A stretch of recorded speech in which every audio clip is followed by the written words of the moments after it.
వచ్చినాయి నీ కాలంలో. సిగ్గుతో తలదించుకో. ఏ మొహం పెట్టుకొని ఫుట్బాల్ షోకులు పెట్టుకుంటున్నావు నువ్వు?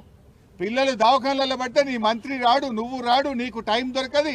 నువ్వు ఫుట్బాల్ కోసం ప్రాక్టీస్ చేస్తున్నావు నువ్వు. వీడికి వస్తే అల్ట్రాసౌండ్ చేయలే పిల్లలకు.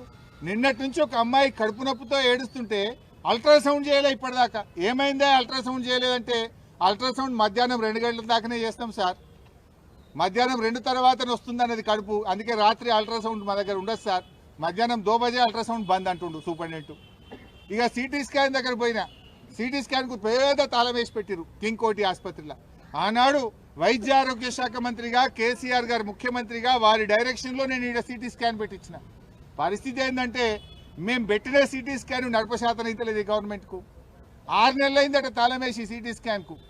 ఏమైందా సూపరింటెండెంట్ గారు అంటే, టెక్నీషియన్ లీవ్ పెట్టిపోయింది సార్, టెక్నీషియన్ పోతే ఇంకో టెక్నీషియన్ తెచ్చుకోవా?